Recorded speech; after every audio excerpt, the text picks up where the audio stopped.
नमस्कार साथियों, परिहार क्लासेस में आपका स्वागत है। हम भारत के संविधान को देख रहे हैं और आज हम भाग 3 देखेंगे।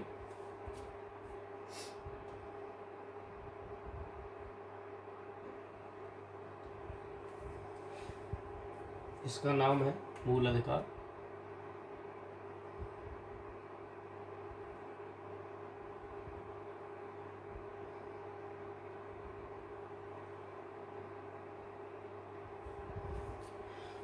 मुख्यतः हमें 6 मूल अधिकार प्रदान किए गए हैं, जिनको हम देखते हैं। सबसे पहले हम देखेंगे कुछ आर्टिकल्स। आर्टिकल 12 है, 12 से शुरू होते हैं मूल अधिकार। आर्टिकल 12 में परिभाषा दी हुई है, राज्य की परिभाषा।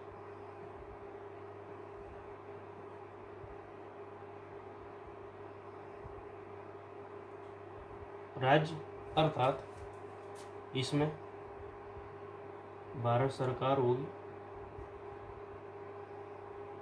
प्रत्येक राज्य की राज्य सरकार होंगी।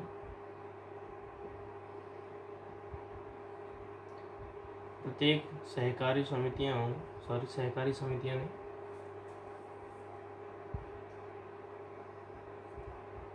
विधानमंडल होंगे।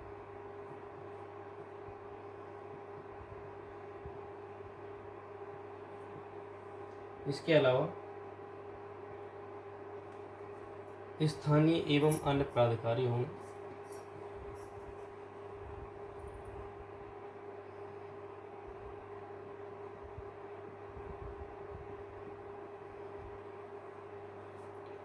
अगला आर्टिकल है आर्टिकल 13।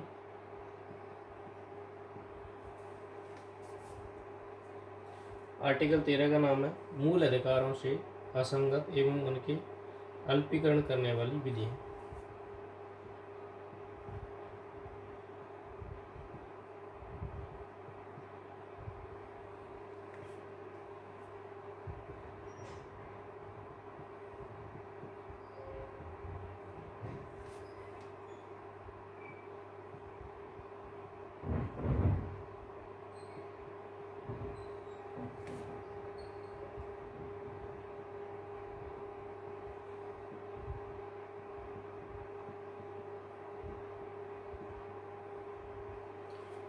आर्टिकल 13 में शामिल होंगे कि राज्य ऐसी कोई भी विधि नहीं बनाएगा जो कि अधिकारों को छीनता हो। जो मूल अधिकार दिए गए हैं उनको छीनता हो, ऐसी कोई भी विधि नहीं बनाएगा। और इसमें पॉइंट ये है कि विधि के अंतर्गत जो भारत में राज्य क्षेत्र में कोई विधि यदि ऐसा बल रखती है जिसमें कोई अध्यादेश, आदेश या अवधि, नियम या विनिमय अधिसूचना हो, वे सभी रूढ़ि या प्रथा होंगे। और इस अनुच्छेद में कोई बात जो इसकी होगी वह आर्टिकल 368 के अधीन संविधान के किसी भी संशोधन को लागू नहीं होगी। अब हमारे अधिकार शुरू होते हैं। तो सबसे हमारा पहला अधिकार है समानता का अधिकार।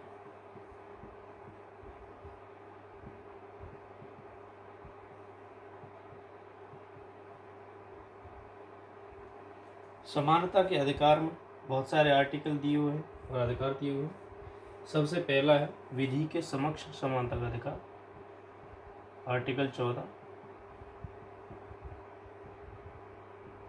विधि के समक्ष समानता, इसका अर्थ ये होगा कि राज्य के यानी कि भारत सरकार के अधीन या राज्य भारत में कोई भी व्यक्ति विधि के समक्ष समान होगा या कोई भी विधि से वंचित नहीं किया जाएगा। अगला आर्टिकल है 15 इसी में। इसका नाम है धर्म, मूलवंश, जाति। धर्म, मूल, जाति, लिंग, जन्म स्थान,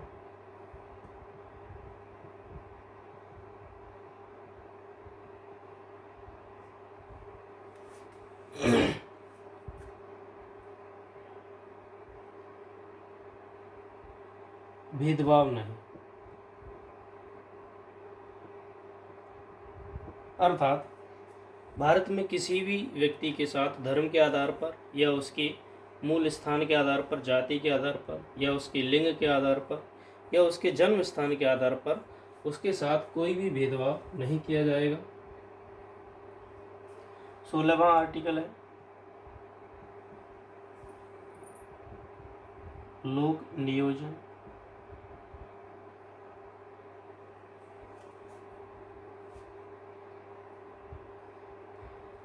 के विषय में।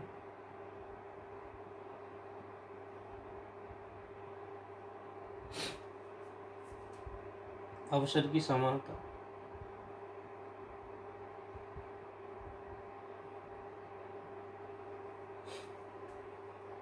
अर्थात राज्य के अधीन किसी भी पद पर जो नियोजन या नियुक्तियां होती हैं उन सभी में सभी नागरिकों को अवसर में समानता होगी, और जो राज्य के अधीन किसी भी नियोजन या पद के संबंध में केवल धर्म, मूलवंश, जाति, लिंग, जन्म स्थान एवं निवास या इनमें से किसी भी आधार पर ना तो कोई व्यक्ति अपात्र होगा और ना ही उसके साथ कोई भेदभाव किया जाएगा। हमारा अगला आर्टिकल है 17 अस्पृश्यता का अंत।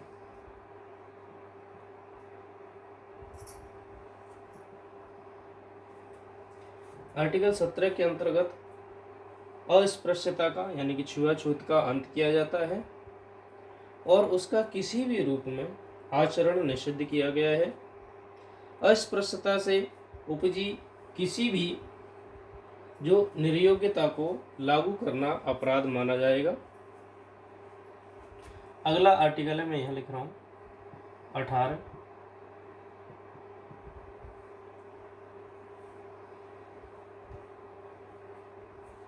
18 में सभी उपाधियों का अंत किया गया है।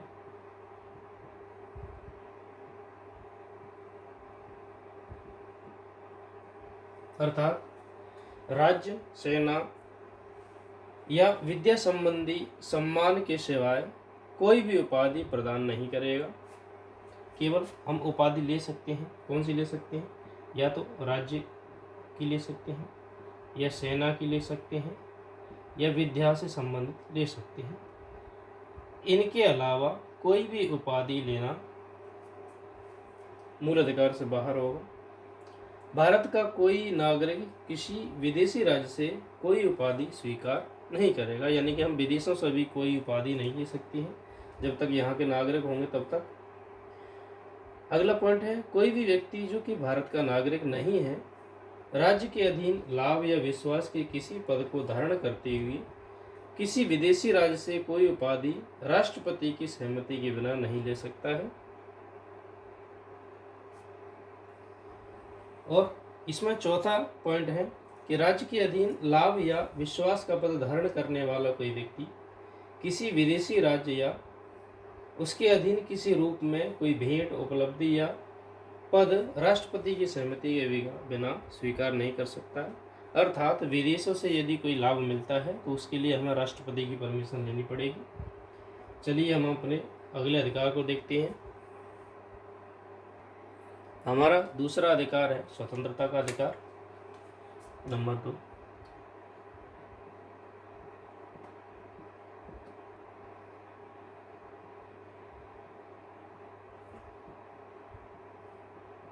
इसमें आर्टिकल 19 है।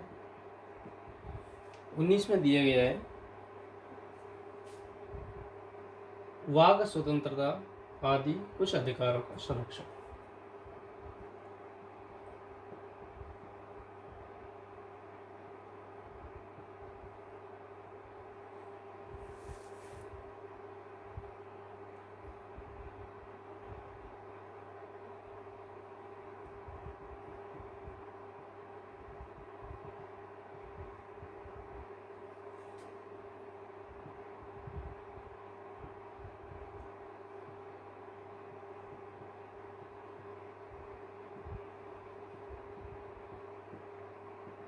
इसका अर्थ है कि हम कोई भी बात बोलने के लिए स्वतंत्र हैं, लेकिन कोई ऐसी बात नहीं बोल सकते जिसे भारत में अपराध माना जाएगा। अर्थात हमें अभिव्यक्ति की स्वतंत्रता है, शांतिपूर्वक सम्मेलन कर सकते हैं, कहीं भी संघ बना सकते हैं, संघ में भाषण दे सकते हैं।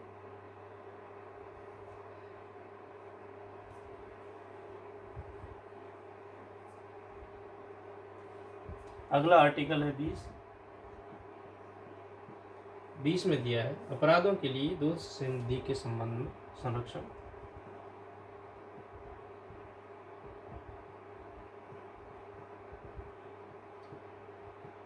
संबंध में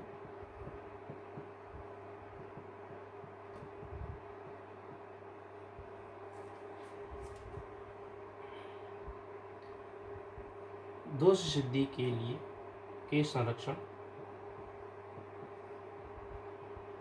यानी कि हमें ये स्वतंत्रता है कि हमारे ऊपर जो अपराध लगाए गए हैं क्या वे दोष हैं या नहीं हैं, हम उन्हें पा सकते हैं या हमें सिद्ध करने के लिए उन्हें मूल अधिकारों का उपयोग हम कर सकते हैं।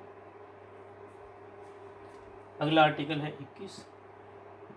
21 में है प्राण और दैहिक स्वतंत्रता और संरक्षण।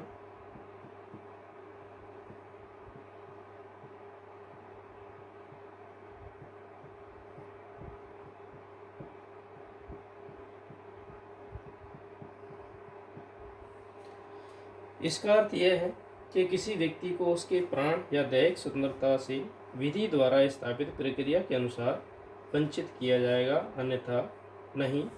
वह उसकी मर्जी है, यानी कि उसे अपने प्राण बचाने की पूर्ण स्वतंत्रता होती है व्यक्ति को। आर्टिकल 21A में है, इसी का सब पार्ट है, ये बाद में जोड़ा गया। शिक्षा का अधिकार,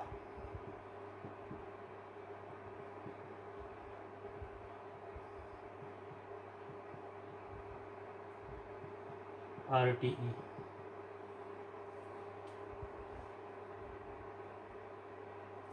जी है 6 से 14 वर्ष तक के जो बच्चे हैं उनके लिए निःशुल्क शिक्षा है, उसका अधिकार है, शिक्षा प्राप्त कर सकते हैं। आर्टिकल आता है 22।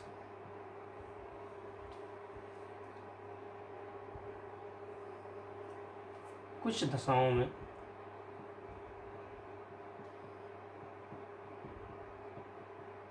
गिरफ्तारी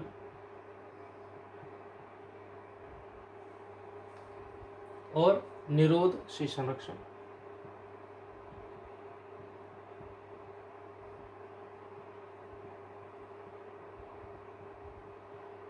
इसका अर्थ यह है कि किसी भी व्यक्ति जो कि गिरफ्तार किया गया है, गिरफ्तारी के कारणों को जानने का उसे अधिकार है, यानी कि गिरफ्तार क्यों किया गया है यह उससे हम नहीं छुपा सकते हैं। दूसरा कारण है कि जो व्यक्ति गिरफ्तार किया गया है उसे 24 घंटे के अंदर ही अंदर निकटतम मजिस्ट्रेट के पास हमें हाजिर करना पड़ेगा या उसे ले जाना पड़ेगा।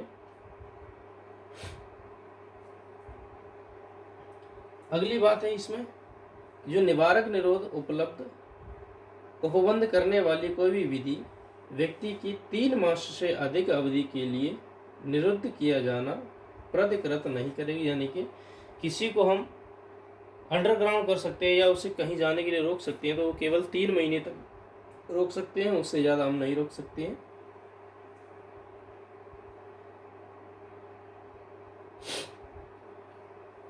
अगले मूल अधिकार को हम अपनी अगली वीडियो में देखेंगे। वीडियो को अंत तक देखने के लिए धन्यवाद। Thank you.